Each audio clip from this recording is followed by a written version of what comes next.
Okay. So, ituloy na natin itong part 2 ng ating discussion about the basic recording of transaction o yung tinatawag nating journalizing. Okay, but of course, review muna tayo ng rules na i-discuss natin ng part 1, baka kasi nakalimutan. So, yung journalizing rules, again, sabi nga natin, huwag nating kakalimutan yung date. Okay? The date indicates when the transaction happened. Kaya kung mapapansin mo rito, ayan, may date siya. Normally nga nilalagyan pa yan ng year. So halimbawa 2020, may year. And then number two, of course, wag natin kalimutan yung account title and explanation. So sa case nga nung ipinakita natin kanina, we have the title and then we have the explanation. At kung makikita mo, 'di ba? One space before yung recording ng kasunod na transaction. Actually, pwede mo nga ilagay dito kung ito May 15, dito 18 na lang. So it is assumed that it is 18 na rin or May na rin siya. Okay? Ayan. Ano pa?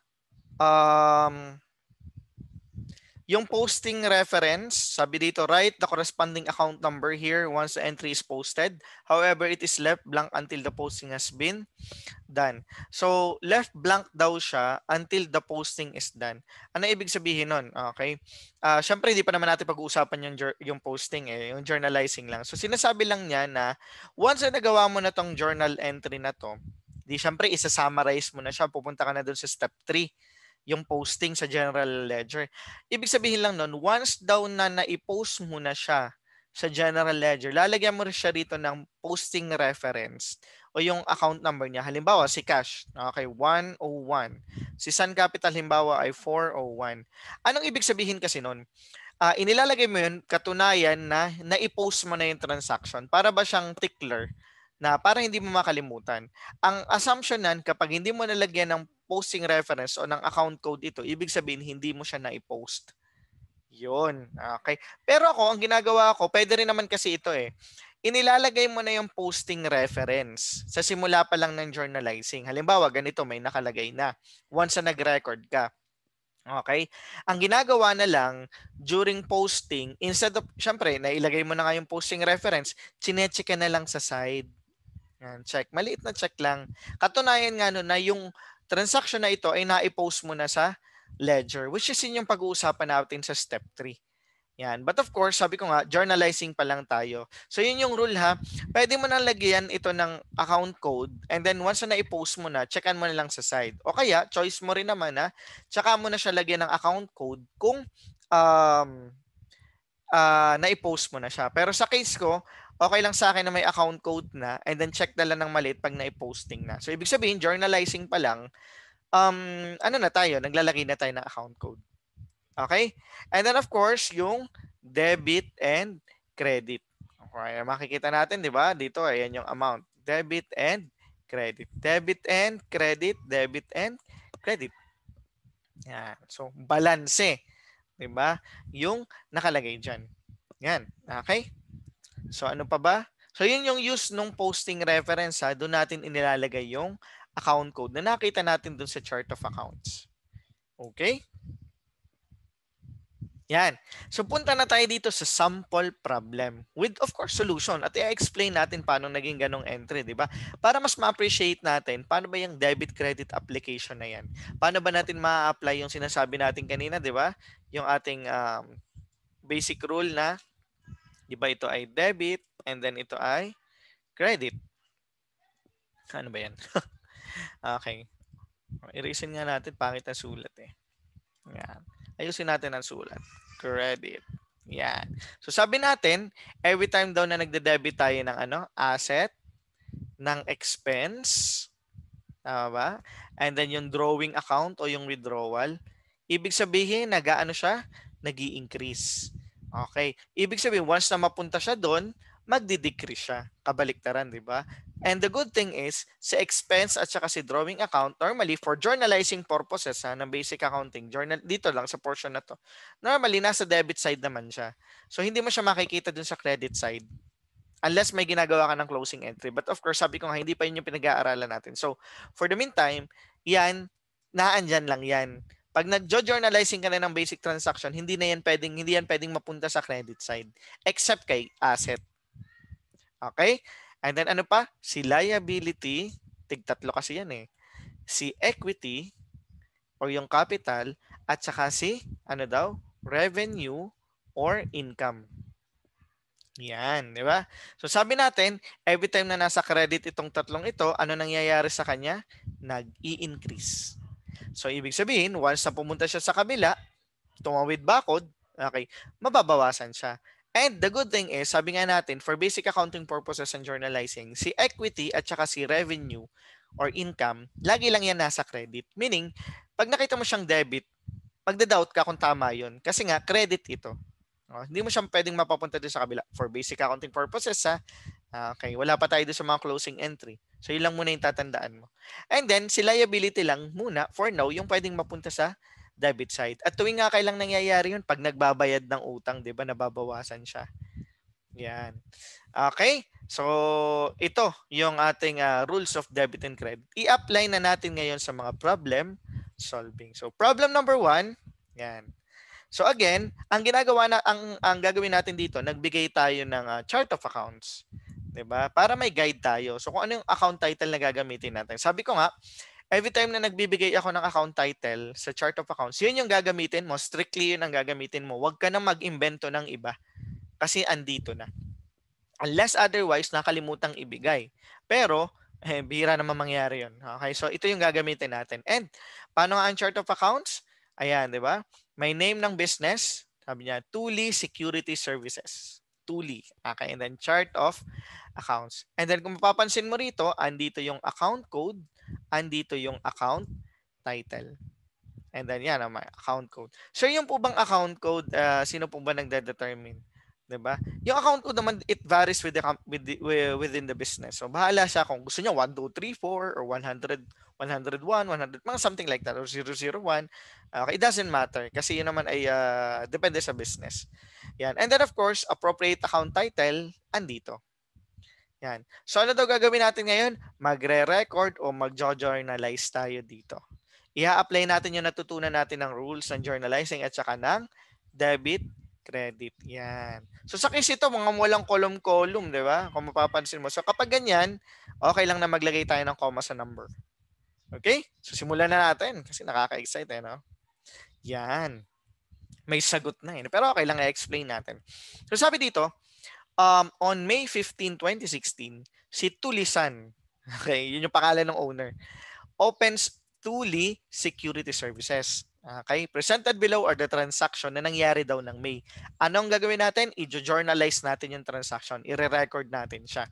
Okay. So sabi dito, noong May 15 daw, si Mr. Tulisan ay nag-deposit ng 400,000 of personal funds under the bank account of Tuli Security Services. Huwag ka ditong malilito. Ang gusto niya lang sabihin, okay, yung may-ari ng business ay naglagay daw ng personal niyang pera. Personal niya yun ha. Pero inilagay na niya sa business. Kumbaga, ibinigay na niya sa negosyo. Sa madaling salita, ipinuhunan na niya. Okay? Therefore, nagkaroon ng pondo yung business, si Tuli Security Services. Nagkaroon siya ng cash, nagkaroon siya ng kapital. Okay, ire-record na natin ngayon. Again, ilalagay natin yung date. Kailan daw? May 15. Okay, sir, ano ang debit and credit? The next question is, ano ba ang pumasok sa negosyo? Okay, cash, debit, cash. Kasi yun yung value received, di ba? Okay, ngayon, anong credit niya? Di ba? Ay, tatlo lang naman yung pamimilian mo sa credit eh. Liability ba yan? Equity ba yan? O revenue? Malamang hindi naman yan utang kasi 'di ba? Binigay na nga sa business, ginawang kapital. Hindi rin naman yan revenue or income kasi galing yan sa may-ari. Therefore, ano siya? Capital. Kaya ibig sabihin, nadagdagan ang capital mo. 'Di ba? Ang ginamit natin, Sun Capital kasi anong apelyido niya? Sun. At yun din yung nasa chart of accounts. And then, ano ang explanation? To record initial investment. At saka kung mapapansin mo, di ba, medyo naka-indent. Ha? Huwag mong pagpapantayin yan. Yan. Okay, kasunod, nilagyan na natin ng post reference, di ba? Okay, or yung account code. So, okay lang naman, walang problema. Ang gagawin na lang natin dyan, kapag yan ay naipost na natin sa General Ledger, which is pag-aaralan natin sa kasunod, lalagyan na lang natin yan ng check dito kung naipost na natin. But for the meantime, ganyan lang muna. Okay, para alam natin yan talaga yung account code. And then, anong ginawa? 400,000 pesos. may peso sign, 'di ba? Sa simula. Tsaka may comma kasi hindi wala namang column-column eh. Ayan. Okay, so malinaw check na tayo kay May 15. Yan, May 15. Next, May 18. Nagbayad daw tayo, paid 18,000 office rent for the month.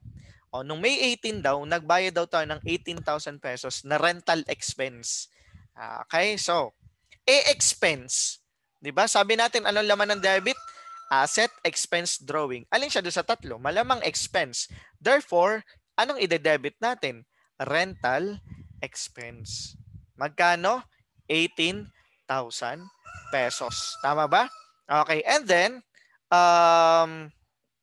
anong binayad natin? Anong nawala sa atin? Cash.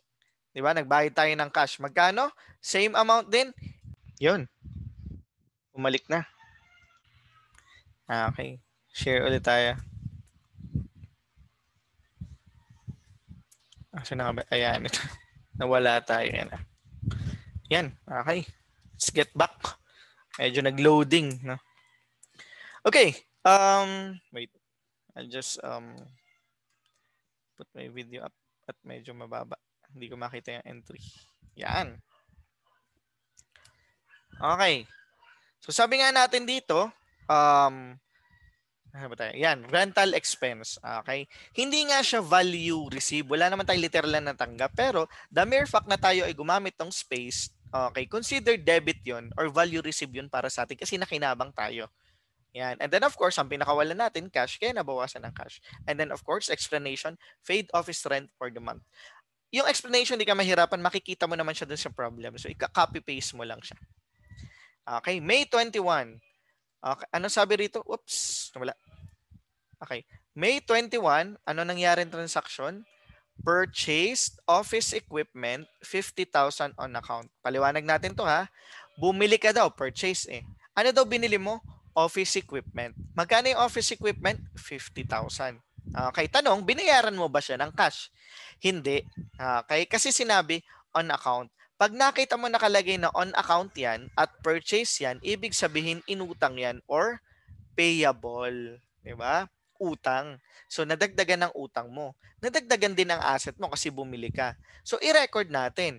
Ni-record natin ng May 21. Anong nadagdag sa business? Office equipment. Diba? Kaya dinebit natin office equipment. Magkano? 50,000 pesos. Of course, meron ding sorry. Wala. Of course, meron ding ayan, account code, 'di ba? Nilalagay na natin. Okay. And then, dahil nag-increase ang value received natin ay office equipment, ano naman ang nadagdag sa atin na credit side, 'di ba? Nagkaroon tayo ng utang. So we credit accounts payable. How much? 50,000 pesos. Okay, explanation, purchased office equipment on account. Hindi ba galing lang yan din dito sa pinagkopyahan natin? Okay, so pag nakita mong nakalagay ay on account or nakita mo on credit, di ba? Purchase office equipment worth 50,000 on credit, ibig sabihin inutang din yun. Pero kapag halimbawa nakita mo lang, purchase office equipment worth 50,000 period. Walang sinabi. Ang assumption, binayaran mo yun ng cash. So kapag ganon, instead of accounts payable, cash ang gagamitin mo. Pero since malinaw naman na sinabi sa problem na on account, di ba? So accounts payable, pinaiksi lang. Okay? The next, May 25. Paid 25,000 partial payment for the office equipment. Yan, ulitin daw. Paid 25,000 as partial payment for the office equipment. Kasi di ba nung May 21, bumili ka ng office equipment. Tama ba? Pero inutang mo. Magkano yung halaga niya? 50,000. Ngayon, binayaran mo daw yung utang. Ngayon, okay? Binayaran mo yun ng utang. Anong pinambayad mo? Cash. Diba? So kung binayaran mo na daw yung utang nung May 21, tapos binayaran mo siya ngayong May 25, nabawasan ba ang utang mo o nadagdagan? Nabawasan. Therefore, magkano ang mababawas? 25,000. Nakalagay naman, di ba? Ibig sabihin, kalahati binayad mo kasi 50,000 original yung utang mo eh. Okay. So kung nabawasan ang liability, saan siya? Debit o credit? Debit. Kasi nabawasan eh. Di ba? Kung kinredit mo, nadagdagan. Okay. So debit. Ayan. Kaya nag-debit tayo ng accounts payable. Magkano? 25,000 pesos. And then dahil nagbayad tayo ng cash, nabawasan ng cash natin. Okay? We credit cash. Magkano?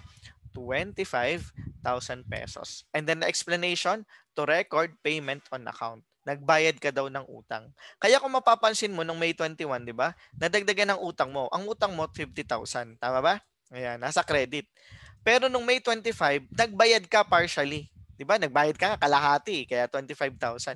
So nabawasan ang utang mo pero 25,000 lang yung nabawas. Ibig sabihin may balance ka pa. Tapos kinredit mo yung cash kasi nagbayad ka ng cash for 25,000. Okay, so malinaw 'yan ha. Next page tayo. Ganun pa rin naman. Na-record na natin tong May 15, 18, 21, 25. Let's now go to May 27. Kaya kung mapapansin mo rito, di ba, may nakalagay, page 2. Page 2 na tayo, di ba? So, paid, nakalagay dito, paid cash for transportation equipment worth 500,000 for use in the business. Sinabi, gagamitin sa negosyo, so business transaction. Bumili ka daw ng transportation equipment na binayaran mo ng worth 500,000. Therefore, nagkaroon ka ba ng transportation equipment? Si business mo? Yes. Okay. Therefore, nung May 27, ayan, okay, nagkaroon ka ng debit na transportation equipment kasi yun yung pumasok sa business mo. Magkano? 500,000. Pansinin mo, may peso sign ulit siya. Kasi nga, next page yung kasimulaan. Okay. And then, anong credit? Kasi nabawasan ng nagbayad ka, nabawasan ng asset, nabawasan ng cash. We credit cash. Magkano? Worth 500,000 pesos. Explanation, galing lang din doon, bought transportation equipment. O pwede rin purchase transportation equipment on a cash basis. Pwede ganun. Okay. And then last, May 31, yan. Nung May 31 daw, si Tulisan, yung may-ari, di ba, nag-withdraw ng 10,000 cash for personal use. So, ibig sabihin, binawasan niya yung pera ng business kasi gagamitin niya for personal use. Okay, yung iba nalilito dito. Ang ginagawa, hindi nire-record. Ang nilalagay, no journal entry. Ganon kasi yun kapag hindi mo i-record, lalagay mo lang no journal entry. Ngayon, nalilito sila kasi nakalagay for personal use. Okay. Ang nangyari kasi dito, yung negosyante, yung may-ari, kumuha siya ng pera sa business. So, may naapektuhan na account dun sa business, particularly yung cash kasi nga winidraw niya. So, ang tanong, nadagdagan ba o nabawasan yung cash niya? Nabawasan, 'di ba? Kaya kung mapapansin mo dito, naka-credit yung cash kasi nabawasan, winidraw ng may-ari. 'Di ba? Kaya ang credit niya 10,000. And sabi natin, pag nag-withdraw or nag-drawing yung withdrawal, 'di ba? Nasa debit side 'yun, lagi. Unless i-close mo, 'di ba? Pero for basic accounting purposes, sabi nga natin, debit. Kaya anong nangyari, we use the surname, 'di ba? Galing din sa chart of accounts, sun drawing. Magkano? 10,000 pesos. Yan. So, debit sun drawing, credit cash kasi nabawasan yung ating cash. Explanation, withdrawal of cash by the owner. Sir, pwede bang iba ang i-withdraw? Halimbawa, inventory, paninda. Or halimbawa, equipment o computer equipment. Pwede ba yun? Yes, pwede. Okay, instead of cash nga lang ang gagamitin mo, ay di gagamitin mo kung term yung withdraw. Halimbawa, ang withdraw ay computer equipment. So, ilalagay mo rito, computer equipment. Kung yun ang withdraw. Okay? 'Di ba? So, ayan, nakakompleto na tayo ng isang very simple transaction just for us to appreciate the debit and credit o yung recording. Okay, mahirap kasi magdagdag ng mga complex transaction dito Basic pa lang tayo. Okay? So naintindihan ba? 'Di ba yung 'di ba madali lang, labas-pasok lang, debit kung ano yung pumasok sa business, we credit kung anong lumabas, 'di ba? Kung utang man 'yan, then we credit utang or liabilities. Kung yan naman ay nag-increase ng capital, we credit capital. Yan. Okay. Again, next example, next problem. 'Di ba? Para mas maganda yung foundation natin. Ito naman, ang pangalan ng business niya ay The Skin Clinic. Binigay din ang chart of accounts. Again, we have the account code nandito sa side na to, and then we have the account title. So, Binigay ang mga yan, ibig sabihin, gagamitin natin yan. Yan ang gagamitin natin. Okay? Ang apelyado ng may-ari, nakalagay, Yasis. So, Yasis yung ginamit natin. Yasis Drawing, Yasis Capital. Okay, saan daw i-record? Sa General Journal. So, let's record the transaction. Yan.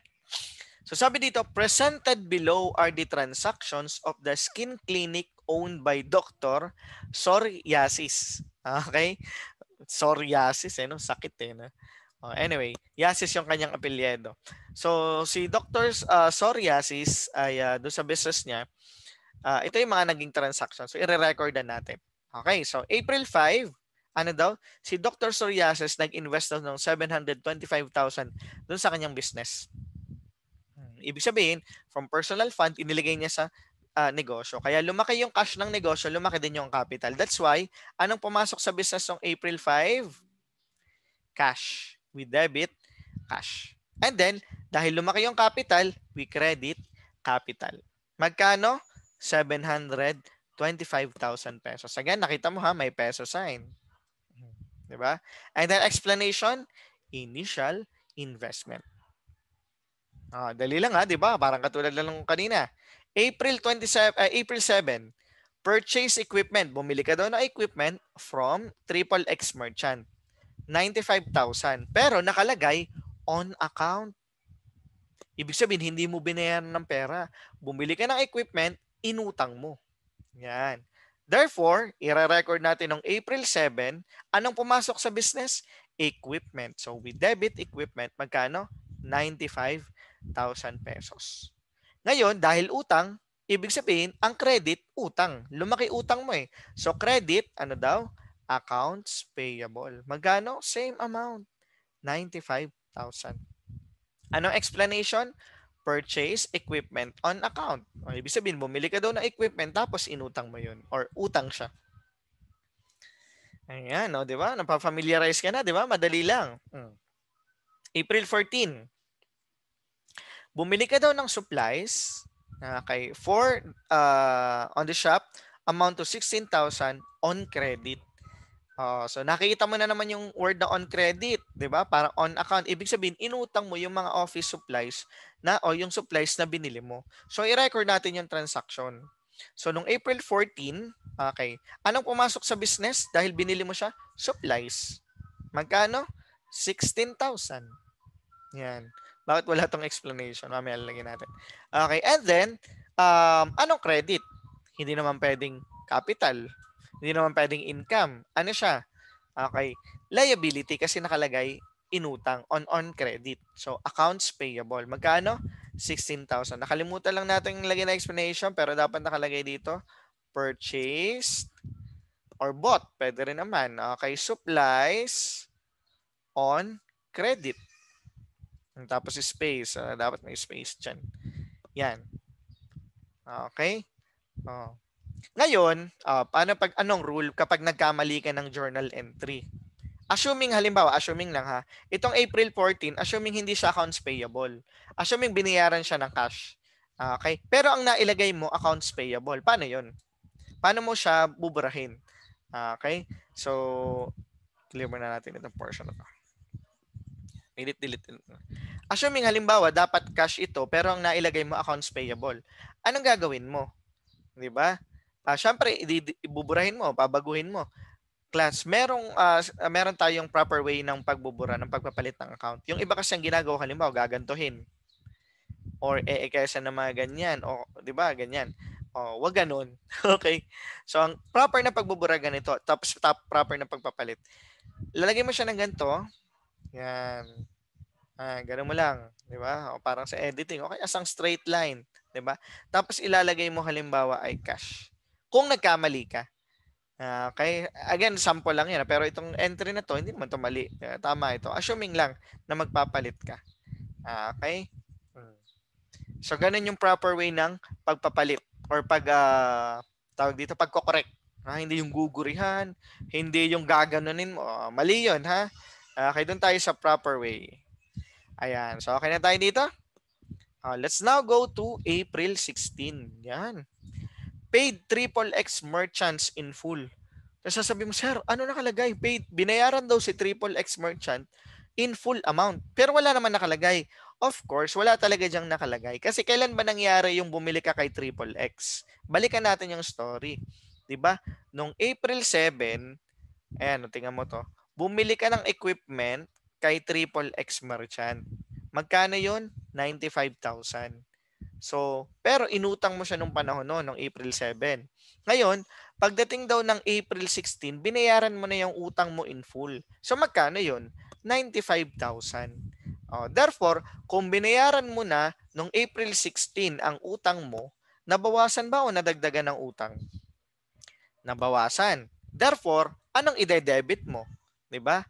Utang kasi nabawasan. So debit accounts payable. Yan, 'di ba? Nanggaling yan dito sa April 7 na 'to, 'di ba? So nawala na siya dahil binayaran mo siya dito. Okay, magkano? 95,000. And then, okay, anong pinambayad mo? Siyempre may credit. Asset. Anong asset? Cash. So nabawasan ang cash. Magkano? 95,000. Kaya ang explanation, made a full payment. Yan, di ba? So, yun pala yung nangyari sa April 16. Okay, let's continue. April 20, 27 at saka 29. Di ba? So, punta na tayo rito kay April 20. Yan. Nung April 20 daw, si Dr. Psoriasis ay nag-withdraw ng pera. 125,000 ang worth for personal use. Okay, so nabawasan ang pera ng business.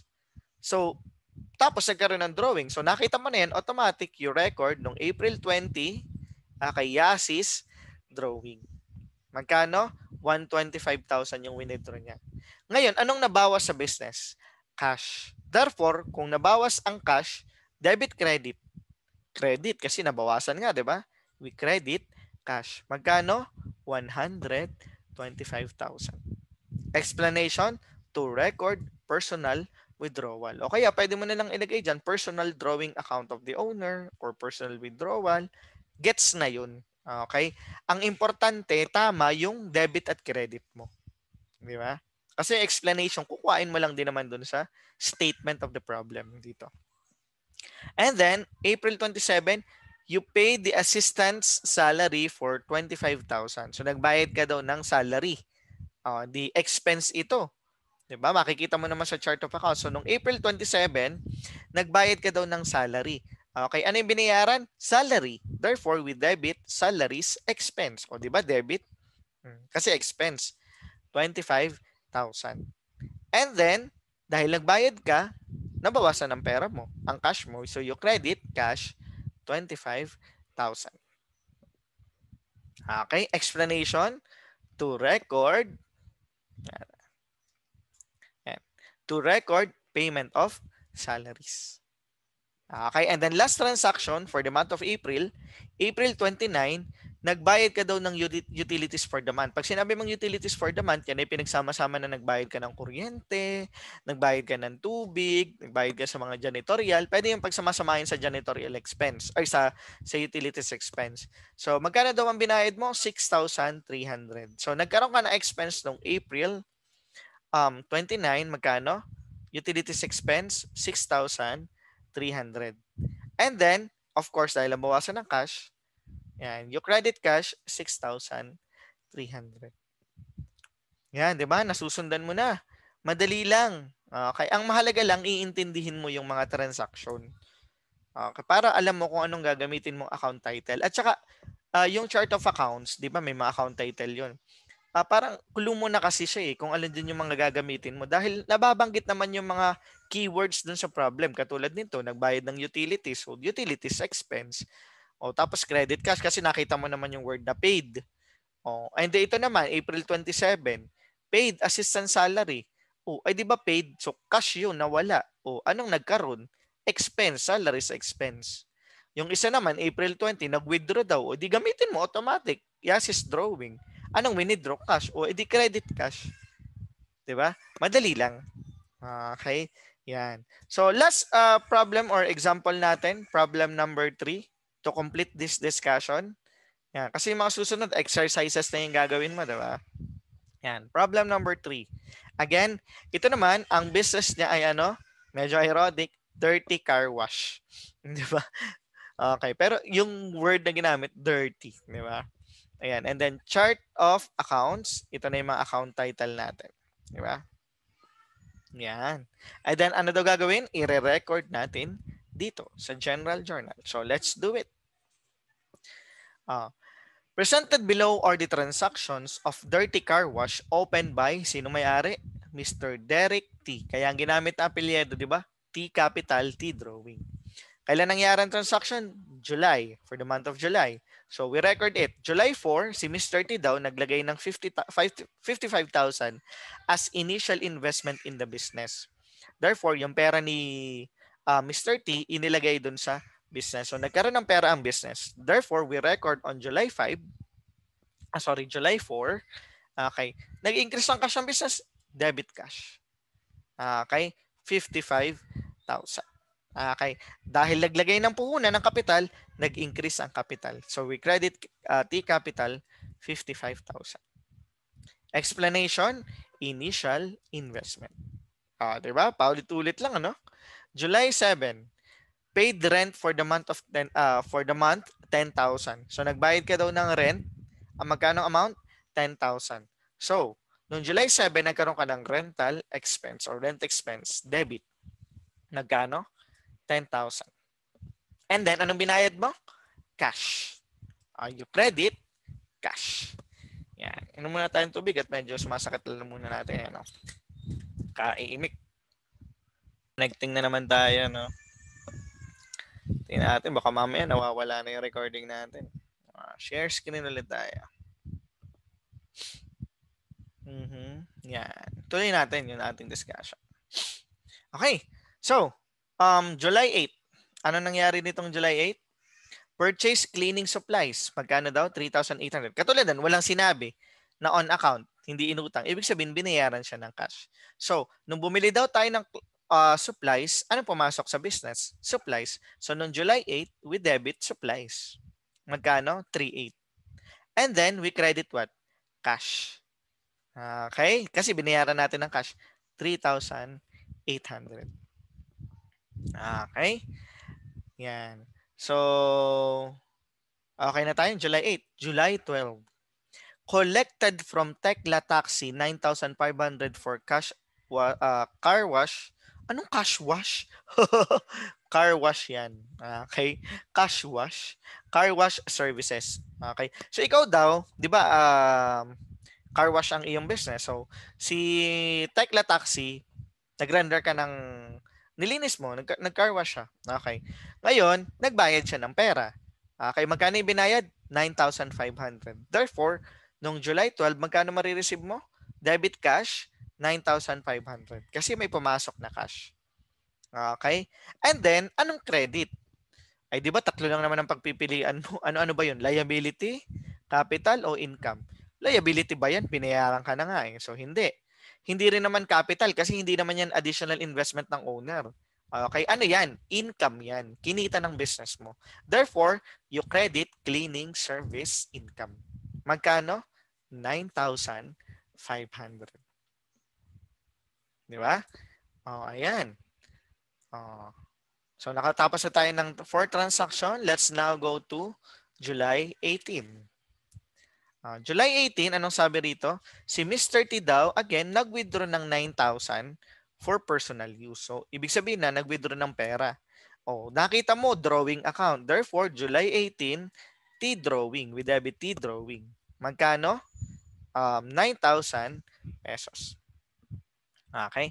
And then, dahil pera yung withdraw, we credit cash. Magkano? 9,000 pesos. Explanation, withdrawal of the owner. Owner lang. May S. Owner, isa lang eh. Okay? And then, 22. Ano sabi dito? Ayan. Build. Nakita mo yung word na build. Ibig sabihin, pinadala ng billing. Kung pinadalang ka ng billing, ibig sabihin, hindi pa nagbabayad, di ba? Ang binil daw si Metro Bus Company for the cleaning services of their buses amounting to 16,000. Anong ibig sabihin? Okay. Si Metro Bus Company, nagpalinis sa'yo ng mga buses nila. Okay? Amounting to totaling to 60,000 pesos, 16,000 pesos. Ngayon, hindi sinabing nagbayad sila ng cash. Ang sinabi, pinadalan mo sila ng billing or ng bill ka sa kanila. Ibig sabihin, hindi pa sila bayad. Pero may income ka na doon kahit hindi pa sila bayad. 'Di ba? Okay? Kaya ang mangyayari, kung hindi pa sila bayad, ano yun? Collectible. Kung collectible yun, ano siya? Accounts receivable. Diba? Marireceive pa lang. Magkano? 16,000. Pautang. Diba? But, of course, dahil nakapag-render ka na ng service, sabi nga natin, on accrual, it doesn't matter kung naka-receive ka na ng cash as long as na-render mo na yung service. Yun nga lang, collectible pa lang. Pero income na ba siya? Income na siya. Kaya we credit cleaning service income. Magkano? 16,000 pesos. Ayan nakalagay, billed customer for cleaning services. Doon lang din naman natin kinuha, 'di ba, sa problem ng explanation. Yan. Okay. 24, July 24. Cash collection from various customer. So, may mga customer ka, nagbayad daw ng cash. Okay. Ibig sabihin, kaya sila nagbayad ng cash kasi may na-render kang service. So, income na yun sa part mo. Therefore, kung naka-receive ka ng cash noong July 24, you debit cash. Diba? Magkano? 19,000. And then, you credit, okay, cleaning service income. Kaya ka naka-receive ng cash kasi, di ba? Nag-render ka ng service, so may income ka na doon. Okay? Ito yung example na nag-recognize ka ng income, nag-record ka ng income dahil binayaran ka ng cash. Dito sa 22, ito yung example naman na nag-recognize ka or nag-record ka ng income, pero hindi ka pa nakakakolekta. Receivable pa lang siya. Yan. Di ba? And then July 28, the last transaction for the month, paid cleaning boy's salary, 5,000. So, kita mo naman, salary. Therefore, you debit salaries expense. At dahil binayaran mo, nabawasan ng cash. So, you credit cash. Magkano? 5,000 pesos. Okay, malinaw ba? Naintindihan ba through 3 problems kung paano yung basic debit, basic credit, the rules of debit and credit? Diba? Tuwing kailan nag-i-increase ang assets, liabilities, equity, expense, drawing, and revenue. Yan. So, wag mong kakalimutan yung rule. Pag nalilito ka, tandaan mo lang yung nilagay natin sa T account. Diba? Ano nga yung nakalagay natin? Yan to. Ano nga yung nakalagay natin? Mag-drawing tayo. Diba? Yan. Tapos ito, debit yan. Ito, credit yan. Huwag mong kakalimutan na the normal debit side or the normal balance of debits of assets, expense, at saka yung ating drawing account. Normal balance debit. 'Di ba? Makikita mo naman din sa mga transaction, we always debit this one, and then this one. But in times na siya ay mabawasan, napunta lang siya sa kabila. Okay. And then dito naman, we have the liabilities. Ano pa? Capital or equity. Di ba? Owner's equity. And then we have the revenue or income. Yan. Sa credit side, lahat yan nag-i-increase pag nandito. Okay. Pero yan ay magdi-decrease pag pumunta siya or tumalon sa kabilang bakod na credit. Katulad ng liability, di ba? Pag binabayaran natin. Tapos yung asset na pupunta sa kabila pag nagbabayad tayo ng utang kasi nga nababawasan yung pera natin, yung cash natin. And then itong capital and equity or equity at saka revenue income, okay, for basic accounting purposes, normal na naandyan yan sa credit. So hindi mo yan makikita dito unless nagko-closing entry ka na nga or nagko-correcting entries ka. But for the sake of journalizing, andito lang yan sa credit side. Okay. So thank you very much for listening. So mas maiintindihan mo tong journalizing kapag magso-solve ka pa ng mga problem. And yun nga yung gagawin ko, class. Ibibigay ko sa inyo yung mga exercises and then next meeting, i-discuss natin. I-verify natin kung tama yung mga naging journal entries nyo. And then kung mali, okay lang, i-check natin siya. Okay, para at least matandaan mo bakit hindi dapat ganun ang entry, bakit ganito dapat ang journal entry. Okay? And then after na ma-familiarize na tayo sa journalizing, madali na yung mga susunod. Kasi yung susunod, magsa-summarize ka na lang eh. Ito lang yung medyo critical part. Kasi nga, pag nagkamali ka ng entry, mali rin yung ipoposting mo. mali rin yung trial balance. Therefore, mali din yung financial statements. Pag mali yun, mali na rin ang pwedeng maging mali na rin ang economic decision. Kaya sabi nga natin, as much as possible, di ba? Accurate dapat talaga tayo dito. Okay. So, pakita lang natin yung ating source ng ating discussion. Yung mga yan, yung mga author. And of course, yung mga photos na ginamit natin from Google. Okay, so thank you very much for listening and ayan, uh, continue lang sa panonood ng ating mga lectures uploaded sa ating YouTube channel and of course sa mga students ko nasa LMS din yung link. So either you can directly go to my YouTube channel or you go to our Neo LMS. Okay, so thank you very much and have a good day.